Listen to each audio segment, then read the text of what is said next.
नमस्कार दोस्तों, आपका स्वागत है हमारे ऐसे न्यूज चैनल पर जिसकी प्राथमिकता है सच जो आप जानना चाहते हैं। आज का मुद्दा है हाथरस में हुई दुखदाई घटना और इसके बाद चला मीडिया के झूठ का प्रोपगंडा।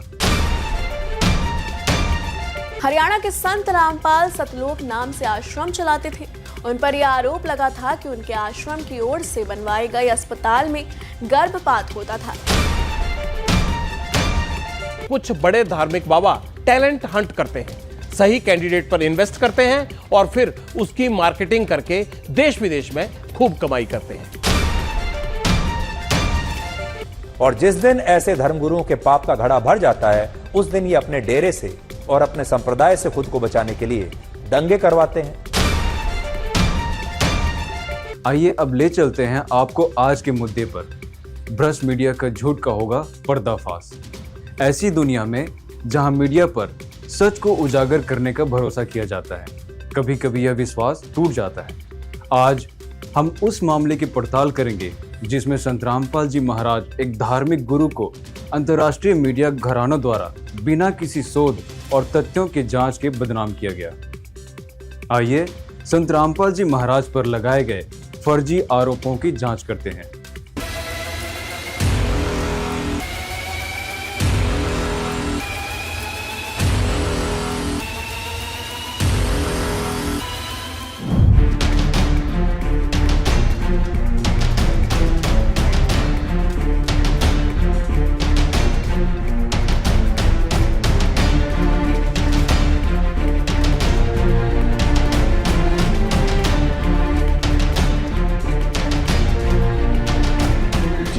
करोथा में 2006 में FIR नंबर 198 रामपाल और उनके अनुयायियों के खिलाफ 302 का मुकदमा जो दर्ज था, उस मुकदमे में आज फैसला आया है और रामपाल और उनके साथ बाकी 27 मुलजिम थे, सारे मुलजिमों को बाइज्जत बरी कर दिया है आज कोर्ट ने। ये राकेश सिंह जी की एडिशनल सेशन जज रोहतक की कोर्ट में केस था, आज उन्होंने फैसला सुना दिया है। संत रामपाल दास जी महाराज ने सदैव कहा है कि सत्य परेशान हो सकता है, सत्य पराजित कभी नहीं हो सकता। ये न्याय की जीत है, सत्य की जीत है। आज 426/14, 427/14 जो FIR थी उसमें संत रामपाल दास जी महाराज और उनके साथ जो अनुयायी थे जिनको बंद करके रखा हुआ था, उन सभी को बाइज्जत कोर्ट ने, हिसार कोर्ट ने बरी कर दिया गया है। हमारे शोध में संत रामपाल जी महाराज के ऊपर किसी भी प्रकार का रेप या गर्भपात के केस कोर्ट और पुलिस स्टेशन में दर्ज नहीं है। इससे यह प्रमाणित होता है कि कई मीडिया रिपोर्टों में ठोस सबूतों की कमी थी। प्रमुख गवाहों को साक्षात्कार नहीं लिया गया, आधिकारिक दस्तावेजों और महत्वपूर्ण तथ्यों को नजरअंदाज किया गया। धारणा और गलत जानकारियों पर आधारित एक कथा। मीडिया ने अपने कथानक के लिए विवरणों को चुना, व्यापक संदर्भ और कई मामलों में अंततः बरी होने को नजरअंदाज किया। संत रामपाल जी के अनुयायियों का दावा है कि इन चैनलों ने बिना किसी ठोस सबूत के उनके गुरुजी के खिलाफ झूठे आरोप लगाए हैं, जिससे उनकी छवि को धूमिल करने की कोशिश की गई है। एक लोकतांत्रिक देश में देश का मीडिया डेमोक्रेसी का चौथा पिलर कहा जाता है और अगर देश का मीडिया इस तरह की बचकानी हरकतें करता है जिसके ऊपर देश विश्वास करता है, वो देश की जनता के साथ अगर विश्वासघात करता है तो ऐसे मीडिया चैनल्स को और ऐसे मीडिया चैनल्स चलाने वालों को तो डूब के मर जाना चाहिए। क्योंकि हाथरस जैसी घटना के साथ संत रामपाल जी महाराज जी का नाम जोड़ना और सिर्फ नाम ही ना जोड़ना बल्कि संत रामपाल जी महाराज जी के ऊपर ऐसे झूठे निराधार आरोप लगाना जिनके पीछे आपके पास कोई सच्चाई प्रूव करने के लिए एक भी प्रूफ नहीं है। संत रामपाल जी महाराज जी के ऊपर निराधार आरोप लगाए जा रहे हैं। तो आज मैं कुलदीप नागपाल, एक एडवोकेट और संत रामपाल जी महाराज जी का शिष्य होने के नाते मैं सभी मीडिया चैनल्स को ये बात कह देना चाहता हूं कि या तो आप पब्लिकली संत रामपाल जी महाराज जी से माफ़ी मांगिए और अपनी ही खबरों का खुद खंडन कीजिए, या फिर आप तैयार हो जाइए एक मानहानि के केस के लिए जो मैं आपके ऊपर करूंगा, क्योंकि आपने संत रामपाल जी महाराज जी की छवि को धूमिल ही नहीं किया है, बल्कि संत रामपाल जी महाराज जी के करोड़ों शिष्य जो कि आज देश और विदेश में अलग अलग पदों पे और अलग अलग जगहों पे अपनी सेवाएं दे रहे हैं, उनकी धार्मिक भावनाओं को भी आहत किया है। और मैं इन्हीं दोनों सेक्शंस के अकॉर्डिंग आपके ऊपर केस फाइल करूंगा, या फिर आप संत रामपाल जी महाराज जी से माफी मांगे, या मैं आपको चैलेंज करता हूं कि आप अपनी कही हुई बातों को प्रूव कर दीजिए।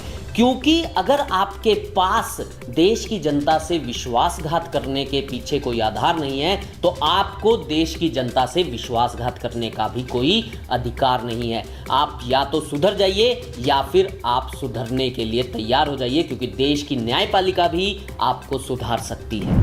आजकल विभिन्न चैनलों जैसे आज तक, एबीपी न्यूज़ और विभिन्न चैनल पे फेक न्यूज़ चलाई जा रही है कि संत रामपाल जी महाराज के आश्रम में यौन शोषण होता था, वहाँ पर अवैध दवाइयाँ रखी जाती थी, वहाँ पर अवैध हथियार रखे जाते थे।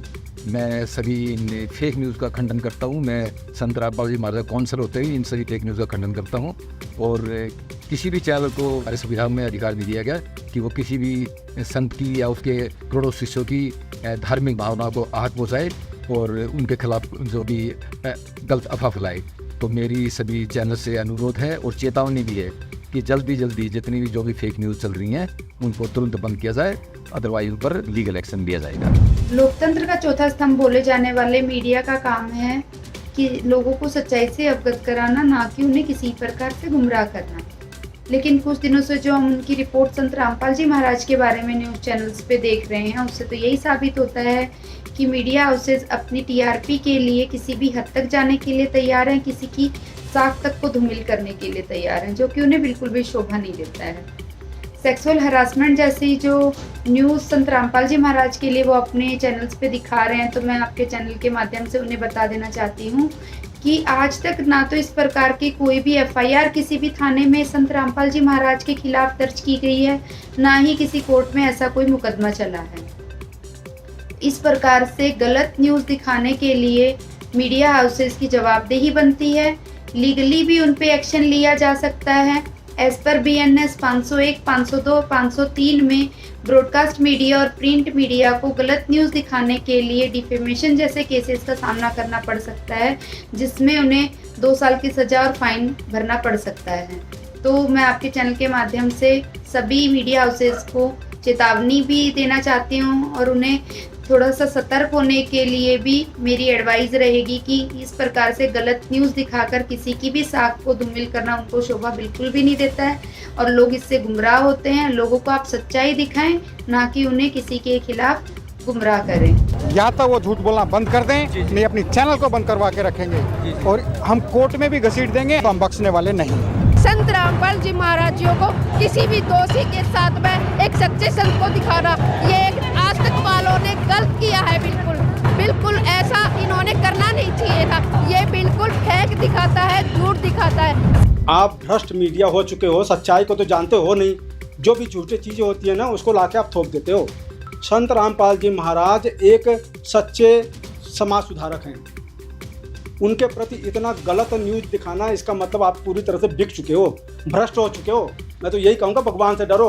वो दिन दूर नहीं जिस दिन दौड़ते हुए आओगे और उनके चरणों में गिर के माफ़ी मांगोगे। एक संत, एक सच्चे समाज सुधारक के प्रति आप लोग इतना गलत आरोप लगा रहे हो। हम इस चीज़ को बर्दाश्त नहीं करेंगे। पहले भी 20 जून 2018 इस प्रकार के झूठे आरोपों के परिणाम स्वरूप सच्चाई सामने आई थी।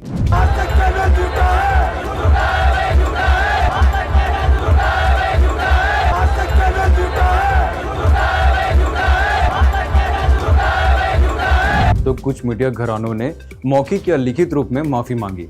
देखिए हमारी खास रिपोर्ट।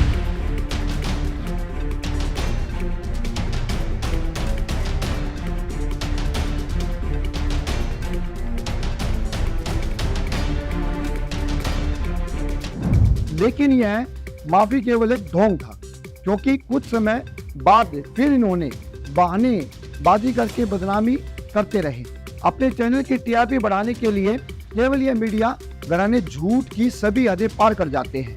यह जवाबदेही का समय है मीडिया हाउस को उच्चतम पत्रकारिता मानकों का पालन करना चाहिए, जिसमें गहन शोध और निष्पक्ष रिपोर्टिंग सुनिश्चित करना शामिल है। सच्चाई आपके सामने है। यह हमारा कर्तव्य है कि हम इसे खोजें और यह सुनिश्चित करें कि न्याय हो, न केवल संत रामपाल जी महाराज जी के लिए बल्कि हर उस व्यक्ति के लिए जो मीडिया की व्यर्थ बयानबाजी का शिकार होता है। ऐसे समय में मीडिया का फर्ज बनता है कि जो हाथरस में दुखद घटना हुई है उसमें घायल हुए श्रद्धालुओं को मेडिकल सुविधा में हुई कमी को उजागर करें, जिससे घायल श्रद्धालुओं को उचित सुविधा मिल सके। यह संत रामपाल जी महाराज जी की बदनामी पर एक खोजी रिपोर्ट थी। देखने के लिए धन्यवाद।